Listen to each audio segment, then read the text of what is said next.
Hello friends and welcome to the Exams Made Simple. So as you can see we are discussing Social Security Code 2020.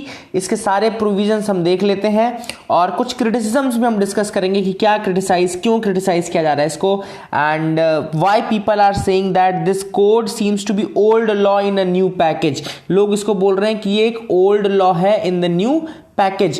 So all these things will be discussed in detail by me. Social Security Code 2020. Let's start. Directly हम move करते हैं सबसे पहले कि क्या चीज replace करेगा.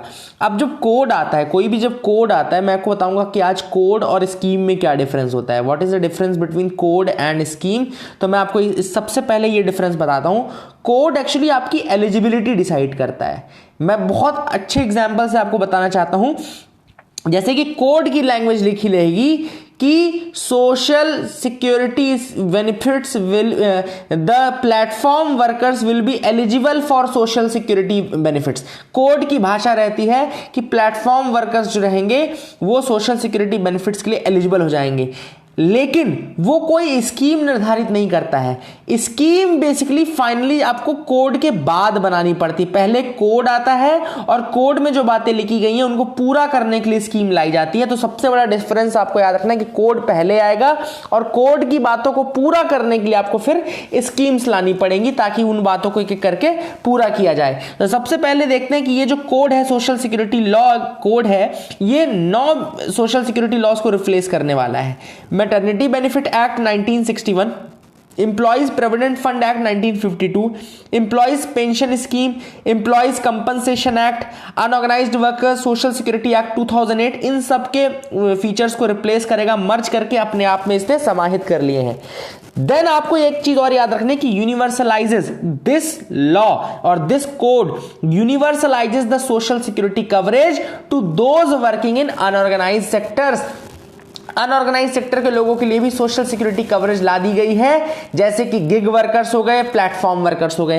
तो गिग वर्कर्स और प्लेटफॉर्म वर्कर्स में डिफरेंस आपको पता होना चाहिए कि गिग वर्कर्स होते हैं वो कॉन्ट्रैक्चुअल वर्कर्स होते हैं. अगर कहीं कॉन्ट्रैक्ट में कोई काम कर रहा है तो गिग वर्कर है. प्लेटफॉर्म वर्कर्स जो होते हैं किसी प्लेटफॉर्म के लिए काम करते हैं जो कि एक इंटरमीडिएरी की तरह काम करता है. जैसे कि जोमैटो एक प्लेटफॉर्म है और जोमैटो के अंतर्गत जो लोग काम करने वाले रहेंगे वो एक प्लेटफॉर्म के थ्रू आपके साथ सर्विसेज से जुड़े हैं, तो वो प्लेटफॉर्म वर्कर्स कहलाएंगे. ठीक है ना. तो इस तरीके से गिग वर्कर्स और प्लेटफॉर्म वर्कर्स के लिए भी सोशल सिक्योरिटी को एक्सटेंड किया जा रहा है. सबसे इंपॉर्टेंट चीज याद रखनी है कि ये जो बेनिफिट है ये पहली बार एग्रीकल्चरल वर्कर्स के लिए भी एक्सटेंड किया जाएगा. This is the first time जो ये बेनिफिट्स है सोशल सिक्योरिटी के वो एग्रीकल्चरल वर्कर्स के लिए भी एक्सटेंड किया जाएगा. ठीक है. और कोड ऑन सोशल सिक्योरिटी जो था वो पास हुआ था सितंबर 2020 में पास हुआ. ठीक है ना.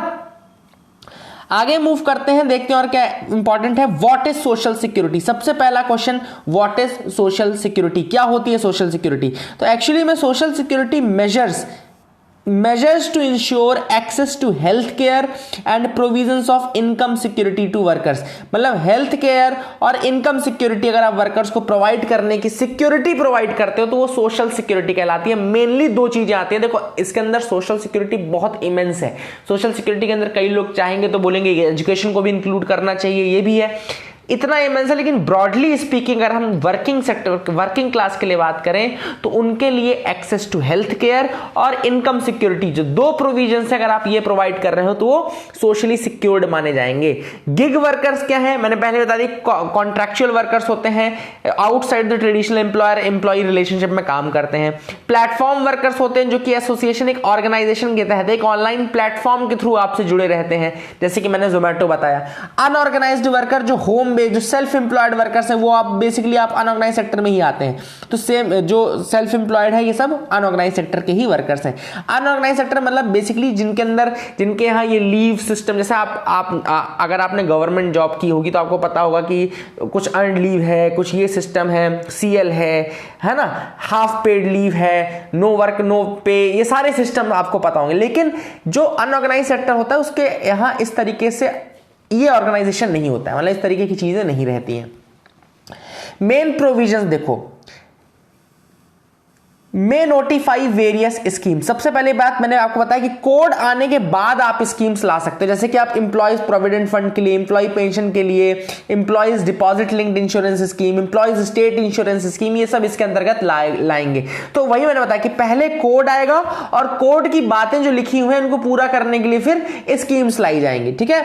उसके बाद gratuity to workers on completing 5 years of employment. अब जो ग्रेचुटी का प्रोविजन है वो अनऑर्गेनाइज सेक्टर में आएगा if the worker is completing 5 years of employment, मतलब less than 5 years for journalist and fixed term workers. एक और चीज ये है कि जो फिक्स्ड टर्म वर्कर्स हैं और जो मतलब अब क्या सबसे इंपॉर्टेंट चीज है कि अगर आप 5 साल कंप्लीट करते हैं तो आपको ग्रेचुटी का प्रोविजन आपके लिए एप्लीकेबल रहेगा। Cess for welfare of building and construction workers, एक सेस भी अनाउंस किया गया है for building and construction workers, जैसे स्वच्छ भारत सेस हो गया, एजुकेशन सेस हो गया, उसी तरह बिल्डिंग एंड कंस्ट्रक्शन वर्कर्स के लिए भी सेस का प्रोविजन भी किया गया है।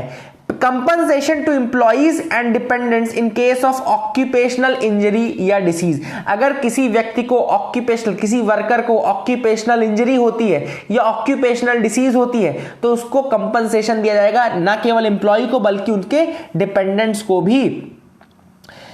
अब इसमें देखो कॉन्ट्रीब्यूशंस कहां से आएंगे, मतलब कहां जाएगा, तो ईपीएफ है, ईपीएस है, ईएसआई है, जो यहां मैंने पीछे लिखे थे, देखो इन सब के फुल फॉर्म पीछे लिखे हैं। ईएसआई जैसे मतलब कि एम्प्लॉइज स्टेट इंश्योरेंस स्कीम जो कि सिकनेस के लिए है, मैटरनिटी अदर बेनिफिट्स के लिए सब लगते हैं। ईडीएलआई क्या है, employee deposit linked insurance scheme, employee pension scheme EPS हो गया, ईपीएफ एम्प्लॉय प्रोविडेंट फंड हो गया।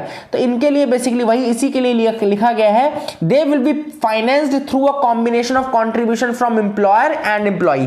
तो जो एम्प्लॉयर है उससे भी थोड़ा पैसा कटेगा और जो एम्प्लॉय है उससे भी कटेगा, मतलब कि थोड़ा देखो यही मैं बोल रहा कि ये एक सिक्योरिटी लाने लगी चीज, पहले ये सब अनऑर्गेनाइज सेक्टर के लिए नहीं होता था।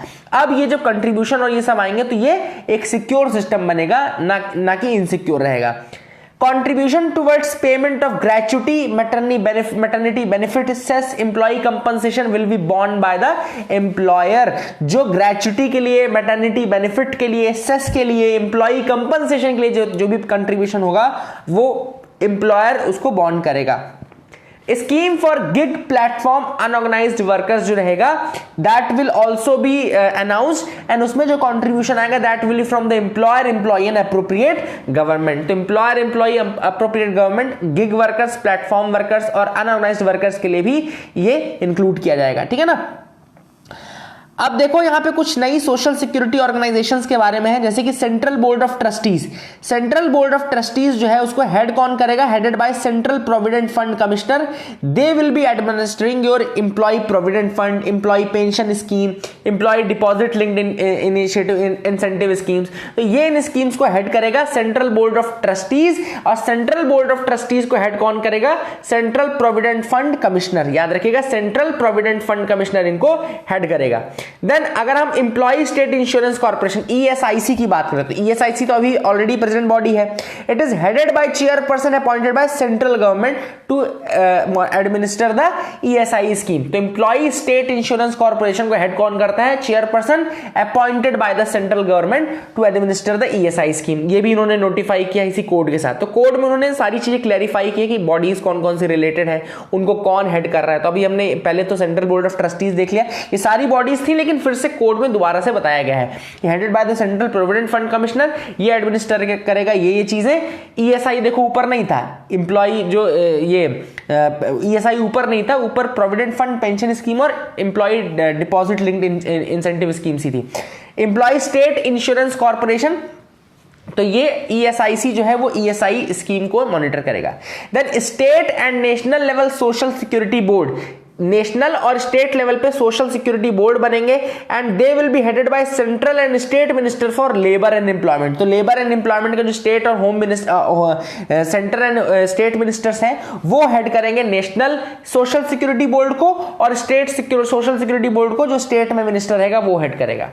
State level building workers welfare board, एक स्टेट लेवल पे बिल्डिंग वर्कर्स वेलफेयर बोर्ड भी बनाया जाएगा, बिल्डिंग वर्कर्स वेलफेयर बोर्ड।